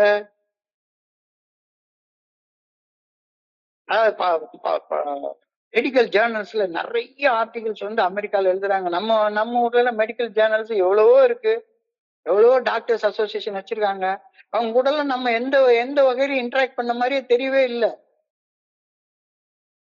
மெடிக்கல் ஜேர்னல்ஸ்ல ஏஐ பத்தி ஆர்டிகல்ஸ் வர்றது இல்லை. இன்னைக்கு கூட ஒரு டாக்டர்கிட்ட கேட்கிறோம், அவர் வந்து அமெரிக்காவில போய் ஏஐ தெரிஞ்சிருக்காரு, இங்க இந்தியாவில ஏஐ நடக்குதுன்னு அவருக்கு தெரியவே இல்லை. என்னைய கூப்பிட்டு பேசுறாரு. ஸோ இவ்வளவு இருக்குதா? அவங்களுக்கு தகுந்த மாதிரி ஏதோ ஒண்ணு வந்தாங்கன்னா, முக்கால்வாசி கவர்மெண்ட் ஆஸ்பத்திரியில வந்த உடனே ஒரு ட்ரிப்ஸை போட்டு 2 மாத்திரையை கொடுத்து ஒரு ஊசியை போட்டு படுத்து தூங்க வச்சிருவாங்க. அவன் அந்த தூக்கத்தோட இருப்பான். நல்ல சாப்பாடு கொடுப்பாங்க. ஒரு வாரம் சாப்பிட்டுட்டு ஓரளவுக்கு தெம்பான உடனே வெளியே போய் திரும்ப குடிக்க ஆரம்பிச்சிருவான். அந்த மருத்துவருக்கு ஏன்னு ஒண்ணு இருக்கு. இந்த இதுல சக்சஸ் ரேட் வந்து ரொம்ப ஹையா இருக்கு. சக்சஸ் ரேட் மட்டும் இல்ல, ஏஐ தோழமையில இணையறவங்க வந்து ஒரு மிகுதியான ஒரு ஆன்மீக வாழ்க்கை வாழ்றாங்க. தொழில் அதிபர்கள் எவ்வளவு ஃபேக்டரியில உள்ளவங்க எல்லாம் பார்த்தோம்னா எத்தனை பேரு திருமணம் குடிச்சு சாகுறவங்க. இவங்க எல்லாம் வந்து நாம வந்து நாமளே விளம்பரப்படுத்துறோன்றத விட அவங்களுக்கு நம்மளை பத்தி தெரியற அளவுக்கு நம்ம எந்த முயற்சி எடுத்திருக்கோம் அப்படின்னு சொல்லி கேட்டா, நம்மளுடைய பொது தொடர்பு கொள்கையை பத்தி நம்ம சரியா புரிஞ்சு கொள்ளல. எங்க போனாலும் நம்மளே செய்யணும், நம்மளே பண்ணணும் அப்படின்னு நினைச்சா நாமளே விளம்பரப்படுத்தி கொண்டா அது அவ்வளவு நல்லா இருக்காது. வழக்கமான விளம்பரத்தின் மூலம் செய்யப்படும் ஒரு பொது தொடர்புக்கு நேர் எதிர்மாறான ஒரு கொள்கையை வடிவமைக்கப்பட்டுள்ளது இந்த 11வது ட்ரெடிஷன்ல. இதை நாம புரிஞ்சு கொள்ளணும். இது வந்து it should be based on attraction and never by promotion. நம்ம ஏஐ தோழமையை விளம்பரப்படுத்தவே மாட்டோம். வந்திருக்கிறவங்க வெளியே விடாத அளவுக்கு நாம வந்து நம்மள வாழ்ந்து காட்டுவோம் அப்படின்ற கருத்து தான். இந்த உலகத்துல அரசியல், சமயம், பொருளாதாரம், வியாபாரம், தொண்டு, எந்த துறையில செயல்படுவர்களாக இருந்தாலும் சரிதான். இந்த உலகம் சார்ந்த வகையில் என்ன பண்ணுவாங்க, ஒரு அரசியல் கட்சி தலைவர்னா பவர் சென்டர் நான் மட்டும்தான், வேற யாருமே பவர் கிடையாதுங்க அப்படின்னா விளம்பரப்படுத்துவாங்க. இப்பதான் நல்லா இருக்கும் அப்படின்னு சொல்லி நினைப்பாங்க. இங்க அப்படி இல்ல. அரசியலா இருக்கட்டும், சமயமா இருக்கட்டும், பொருளாதாரமா இருக்கட்டும், வியாபாரமா இருக்கட்டும், தொண்டு நிறுவனங்களாக இருக்கட்டும், எல்லாரும் தத்தமது துறையில் செயல்படுவோர் தங்களுடைய தலைமையையும் தங்களுடைய கொள்கைகளையும் விளம்பரப்படுத்தி செயல்படுவதையே நடைமுறையில பார்க்கிறோம். மனித வாழ்க்கையில நேரிடக்கூடிய வலி, வேதனை, துன்பம், துயரம், இதுக்கான காரணங்களை துல்லியமாக கண்டறிந்து அவற்றை மக்களுக்கு எடுத்துக்காட்டி அவற்றை களைவதற்கான வழியினை கூறும் மகாத்மாக்கள் இந்த தலைவர்கள். அவங்கள அந்த தலைவர்களை விளம்பரப்படுத்துறதுல எந்த வகையான தவறும் கிடையாது. ஆனா நாம அப்படிப்பட்ட மனிதர்கள், மகாத்மாக்கள் கிடையாது. நம்மளை விளம்பரப்படுத்தினா என்ன ஆகும்? நம்ம தலையில போயிரும். ஏன்னா குடிநோயாளிகளாகி ஒவ்வொருவருமே தன்னை முன்னால நிறுத்திக்கிறதுக்கு பயங்கரமா ஆசைப்படுறவன். குடிநோயாளிகளாகிய நாங்கள் எங்களையே விளம்பரப்படுத்திக் கொள்ளும் அடக்க முடியாத ஆர்வத்தை சுபாவமாக கொண்டிருப்பவர்கள். எங்களில் இயற்கையாக இணைந்திருக்கும் விளம்பர மோகத்தை ஒவ்வொரு குடிநோயாளிகிட்டையும் இயற்கையாக இணைந்திருக்கக்கூடிய விளம்பர மோகத்தை, ஏன்னா இங்க இருந்து பாக்குறோம் எல்லாருமே. நான் பேசணும் எல்லாரும் கேட்கணும், நான் பேசணும் எல்லாரும் கேட்கணும். நான் பேசின இந்த மீட்டிங்ல எத்தனை பேர் வருவாங்க தெரியுமா? எத்தனை பேருக்கு நான் ஸ்பான்சர் பண்ணிருக்கேன் தெரியுமா? நான் என்ன பண்ணிருக்கேன் தெரியுமா? இப்படின்னு ஏற்கனவே என்கிட்ட நேச்சுரலா ஒரு விளம்பர மோகம் இருக்குது. நான் சார்ந்து செயல்படக்கூடிய தோழமைக்கும் இதே விளம்பர மோகம் இருந்திருந்தானே போதும். என்னைய தலைவனாக காட்டி போட்டோ ஒட்டி அழகா போஸ்ட் அடிச்சு ஒட்டி, இன்னாருக்கு ஏதோ ஒரு ஊர்ல எழுதியிருந்தாங்க, குடியை விட்டு 1 வருஷம் இவர் கொண்டாடுறாரு, பிறந்த நாள் கொண்டாடுறாரு அப்படின்னு ஊர் முழுக்க அழகா போஸ்ட் அடிச்சு ஒட்டி, ஊர்ல இருக்கிற எல்லாருக்கும் கடாக்கறி வெட்டி கடாக்கறி சோறு போட்டு கொண்டாடுறதையும் நம்ம பாக்குறோம். விளம்பரம் தான், விளம்பரம் தான். இந்த விளம்பர மோகத்தை தோழமையும் கொண்டிருந்தால் ஒரு தனி மனிதனுடைய நிலைமை எவ்வளவு பரிதாபமாக மாறி போயிருக்கும்னு யோசிச்சு பார்த்தோம். இந்த யோசனையே எங்களுக்கு பேரச்சம் ஊட்டுவதாக இருந்தது. வெடித்து சிதறும் விளம்பர மோகத்தை நாங்கள் மட்டுப்படுத்தியே ஆக வேண்டும் அப்படின்னு கருதிதான் இந்த கோட்டை எழுதியிருக்கோம்னு பில்டப்ல எழுதுறாரு. அப்ப கட்டுப்படுத்தவே முடியாத இந்த விளம்பர மோகத்தை கட்டுப்படுத்தினதுனால எங்களுக்கு கிடைச்ச விளம்பரம் எக்கச்சக்கம் அப்படின்றாரு. ஓ, அப்படி இருந்தவனா இப்படி மாறி போயிட்டான் அப்படின்ற அவ்வளவு ஒரு அட்ராக்ஷன். எங்களது விளம்பர மோகத்தை கட்டுப்படுத்தியது உருவாக்கிய விளைவுகளை கண்டு நாங்கள் அதிசயித்து போனோம். இந்த சுய கட்டுப்பாடு எங்களுக்கு அளித்திருந்த விளம்பரத்தை உலகின் மிகச்சிறந்த விளம்பர நிறுவனம் கூட எங்களுக்கு கொடுத்திருக்க முடியாது. தோழமையின் செயல்பாடுகள் விளம்பரப்படுத்தப்பட்டாக வேண்டும் என்பதை நாங்கள் மறுக்கவே இல்லை. தோழமை பரிந்துரைக்கக்கூடிய 12 படிகள் அடங்கும் மேற்படும் செயல் திட்டம் உலகத்துடைய மூல முடுக்கு எல்லா இடத்துக்கும் போய் சேரணும், அது விளம்பரப்படுத்தப்பட்டாக வேண்டும் அப்படின்றதுல மாற்று கருத்து இல்லவே கிடையாது. ஆனா அதை யார் செய்யறது அப்படின்றதுதான் பிரச்சனை. அத நம்மளுடைய நலத்தை விரும்பும் நலம் விரும்பிகள் செஞ்சுக்கிட்டோம் அப்படின்னு அவங்க கையில விட்டுரு. டாக்டர் செய்யட்டும், ஒரு இன்ஸ்பெக்டர் செய்யட்டும், ஒரு மத குருமார் செய்யட்டும், ஒரு வக்கீல் செய்யட்டும், அவங்க எல்லாம் நம்மளை பத்தி தெரிஞ்சுக்கிட்டோம். அவங்க எல்லாம் நம்மளை பத்தி தெரியறதுக்கு அனானிமஸா அவங்கள போய் மீட் பண்ணுங்க. சும்மா உட்காந்துட்டு ஒரு ரோட்ல போஸ்டர் அடிச்சு ஒட்டிட்டு உட்காந்துருக்காத.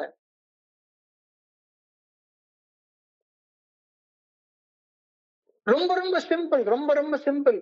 நான் இன்னைக்கு கேட்டேன், சார் உடைய பிரியாம்பிள் ஒண்ணு காட்டினேன். அந்த பிரியாம்பிள மட்டும் Alcoholics Anonymous is a fellowship of men and women who share their experience, strength and hope அப்படின்றப்ப அவரு படிச்சு பார்த்துட்டு, சார் ஃபெல்லோஷிப்ன்ற வார்த்தையே புதுசா இருக்கு சார், ஆனா தமிழ்ல அதுக்கு நிறுவனம், அமைப்பு அப்படின்றாங்க. Fellowship, we are self supporting. தமிழ்ல அதுக்கு நாங்கள் விரும்பி கொடுக்கும் பொருளுதவியை கொண்டு இதை நடத்துகிறோம்னு எழுதியிருக்காங்க. இங்கிலீஷ்ல அழகா எழுதியிருக்காங்க. இந்த இங்கிலீஷ்ல உள்ள இதை பார்த்துட்டு அந்த சைக்காட்ரி வார்டுடைய ஹெச்ஓடி திறந்து போயிட்டாரு. சார் இதை மட்டும் ஒரு ஸ்கிராலிங் லைட்ல உங்களுடைய ஹாஸ்பிட்டலுடைய வாசல்ல இங்க ஆல்கஹாலிக்ஸ் அனானிமஸ் மீட்டிங் நடக்குது, இதை எங்களுக்கு செஞ்சுட்டாங்கன்னு அவர்கிட்ட கேட்டோம்னா அவர் செஞ்சு தருவாரு. ஆனா இங்க இல்ல, நான் தான் வைப்பேன், நான் தான் வைப்பேன், நான் தான் வைப்பேன் அப்படின்னு அவர்கிட்ட போய் பெர்மிஷன் கேட்டே இருக்கிறது. அவர்கிட்ட எங்களுக்கு இதை செஞ்சு கொடுங்கதாருன்னு சொன்னா செஞ்சு கொடுக்கறதுக்கு அவங்க 1008 தடவைகள் ரெடியா இருப்பாங்க. எந்த டிஎஸ்பினாலும் சரிதான், எந்த இன்ஸ்பெக்டர்னாலும் சரிதான், எல்லா வேலையும் குடிக்கிறதால ஏற்படக்கூடிய கேடு நல்லாவே தெரியும். சார் இதை எங்களுக்கு வச்சுட்டாங்க சொன்னா அவங்க அழகா விளம்பரத்துக்கு படுத்தி கொடுப்பாங்க. தோழமை பரிந்துரைக்கக்கூடிய 12 படிகள் அடங்கிய மேற்படும் செயல் திட்டம் விளம்பரப்படுத்தப்பட்டாக வேண்டும் என்ற கருத்துல நாங்க மாற்று கருத்து இல்லவே இல்லை. ஆனா அதை யார் செய்யறது அப்படின்ற கருத்து தான் இந்த 11வது கோட்பாடு சொல்லுது. தனி மனித அனாமதயத்தை நாங்கள் வலியுறுத்தியதை கண்டு எங்களுடைய நண்பர்களை திகைத்து போய் நின்றார்கள். இறுதியில் நாங்கள் தோழமையையும் தோழமை பரிந்துரைக்கும் 12 படிகள் அடங்கிய செயல் திட்டத்தை மட்டுமே விளம்பரப்படுத்த விரும்புகின்றோம் என்பதை புரிந்து கொண்டதுக்கு அப்புறமா ஆச்சரியப்பட்டு போனாங்க. இங்க என்னன்னா தனி மனுஷனை பார்த்துட்டு ஒரு இன்ஸ்பெக்டரை பாக்குறது, ஒரு டாக்டரை பாக்குறது, அவர்கிட்ட இருந்து எனக்கு ஏதாவது 500 1000 கிடைக்காதான்னு சொல்லி பார்த்துட்டு இருக்குது. அந்த வேலையை வேண்டாம்.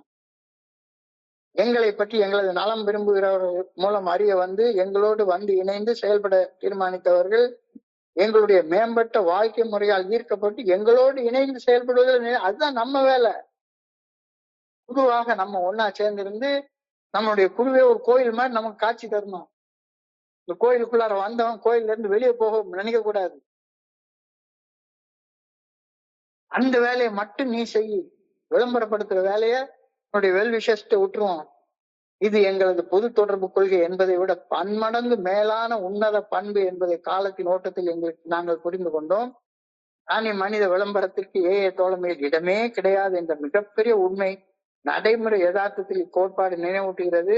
இந்த கோட்பாட்டை நடைமுறையில் கடைபிடிப்பதன் மூலம் ஒவ்வொரு நண்பரும் தோழமையின் பொது நலனை தீவிரமாக பாதுகாக்கும் பாதுகாவலர். அறங்காவலர் என்ற ட்ரஸ்டி மட்டும் இல்ல, ட்ரஸ்டி மட்டும்தான் கோட்பாடுகளை பாதுகாக்கிறவர்கள். அவங்க மட்டும் தனியா எப்படி பாதுகாக்க முடியும்? இருக்கக்கூடிய ஒவ்வொரு மனுஷனும் ட்ரஸ்டி தான். He is the custodian of the traditions. பாதுகாத்தான் ஆகணும். என்ன செய்ய சொல்றாங்க இங்க? ஒரே ஒரு கேள்வியை நெஞ்ச தொட்டு எல்லாருமே கேட்டு பாத்துங்க. தோழமையின் மூலம் நான் சுய விளம்பரம் தேடிக்கொள்ள முயற்சி செய்கின்றேனா? நான் இங்க ராத்திரி உங்க பேசிட்டு இருக்கேன். ஜான் மில்டோ அப்படிங்கிற தனி நபர் எனக்கு விளம்பரம் தேடிக்கொள்ள நான் இந்த செயலை செஞ்சிட்டு இருக்கேனா? என் பேர் தமிழ்நாட்டிலோட மூளை முடுக்கெல்லாம் ஒழிக்கணும் அப்படின்றதுக்காக நான் செஞ்சேன்னா நாளைக்கே இந்த வேலையை ஊத்தி மூட்டிட்டு போறது எனக்கு நல்லது. இல்லாட்டி போனா கேவலமான ஒரு முடிவு எனக்கு வந்து சேரும். தோழமையின் மூலம் நான் சுய விளம்பரம் தேடிக்கொள்ள முயற்சி செய்கின்றேனா? 2வது, இந்த கோட்பாட்டை கடைபிடிப்பதன் மூலம் தோழமையின் பொது நலனை தீவிரமாக பாதுகாக்கக்கூடிய ட்ரஸ்டியாக நான் செயல்படுறேன்னா? ஏதோ ட்ரஸ்டி மட்டும்தான் ட்ரெடிஷனை பாதுகாக்கணும்ன்றது கிடையாது. Custodian of the tradition. இந்த கோட்பாட்டை கடைபிடிப்பதன் மூலமாக தோழமையின் பொது நலனை பாதுகாக்கும் பாதுகாவலனாக, ட்ரஸ்டியாக, அறங்காவலனாக நான் செயல்படுகின்றேனா? You are the trustee. நீ ஒவ்வொரு நண்பரும், இதை கேட்டுட்டு இருக்க ஒவ்வொரு நண்பரும் ஒரு ட்ரஸ்டி. இந்த கோட்பாட்டை நீங்க கடைபிடிக்கிறீங்களா? சுய விளம்பரத்துக்காண்டி இன்னமும் தேடிட்டே இருக்கீங்களா? நான் தான் ஹோஸ்ட், நான் தான் இது நடத்துறேன், நான் தான் பண்றேன், என்ன நம்பித்தான் இந்த குழுவே இருக்கு. இல்ல. இதை தொடர்ந்து ஒரு அழகான பிரார்த்தனை எழுதிட்டாங்க. அந்த பிரார்த்தனையை சொல்லி இந்த கூட்டத்தை நிறைவு செய்து கொள்வோம். அன்பான இறைவா, தோழமையின் மூலம் எனக்கு நானே சுய விளம்பரம் தேடிக்கொள்ளும் தன்னலத்தையும் தன்முனைப்பையும் மட்டுப்படுத்தும் சுய கட்டுப்பாட்டை எனக்கு அளித்தருளும். தோழமை பற்றி தோழமையில் நலம் விரும்புபவர்கள் மூலமாக அறிய வந்து தோழமையில் இணைய வரும் புதிய நண்பர்களை எனது எடுத்துக்காட்டான வாழ்க்கையின் மூலம் ஈர்த்து அவர்கள் தோழமையில் நிலைத்திருக்க செய்யும் தோழமையின் பாதுகாவலனாக, அறங்காவலனாக செயல்படும் சக்தியை எனக்கு அளித்தருளும். இதுதான் இந்த கோட்பாட்டுக்காக எழுதப்பட்ட பிரார்த்தனை. மறுபடியும் அந்த பிரார்த்தனை இன்னொரு தடவை வாசிக்கிறேன். அன்பான இறைவா, தோழமையின் மூலம் எனக்கு நானே சுய விளம்பரம் தேடிக்கொள்ளும் தன்னலத்தையும் தன்முனைப்பையும் மட்டுப்படுத்தும் சுய கட்டுப்பாட்டை எனக்கு அளித்தருளும். தோழமை பற்றி தோழமையின் நலம் விரும்புபவர்கள் மூலமாக அறிய வந்து தோழமையில் இணைய வரும் புதிய நண்பர்களை எனது எடுத்துக்காட்டான வாழ்க்கையின் மூலமாக ஈர்த்து அவர்கள் தோழமையில் நிலைத்திருக்க செய்யும் தோழமையின் பாதுகாவலனாக நான் செயல்படும் சக்தியை எனக்கு அளித்தருளும். நன்றி இறைவா, நன்றி இறைவா, நன்றி இறைவா. இந்த கோட்பாட்டை பற்றி யோசிக்கிறப்ப என் மனதை கடந்த இந்த சிந்தனைகளை உங்களோட பகிர்ந்து கொள்ள இந்த நல்ல வாய்ப்பு உருவாக்கி கொடுத்த இந்த குழுவிற்கு என்னுடைய மிக பணிவான நன்றிகளை தெரிவித்துக் கொள்றேன். இதுவரைக்கும் பொறுமையாக கேட்ட ஒவ்வொரு நண்பருக்கும் தலைவணங்கி பணியோட நன்றி சொல்லிக்கிறேன். இந்த இரவு பொழுது நண்பர்களுக்கு இனிமையான இரவாக அமையணும்னு இறைவனை பணியோட வேண்டிக் கொள்கின்றேன். நன்றி, நன்றி, நன்றி, நன்றி, நன்றி, நன்றி, நன்றி. வாழ்க வையகம், வாழ்க வளமுடன். Thank you so much, thank you so much.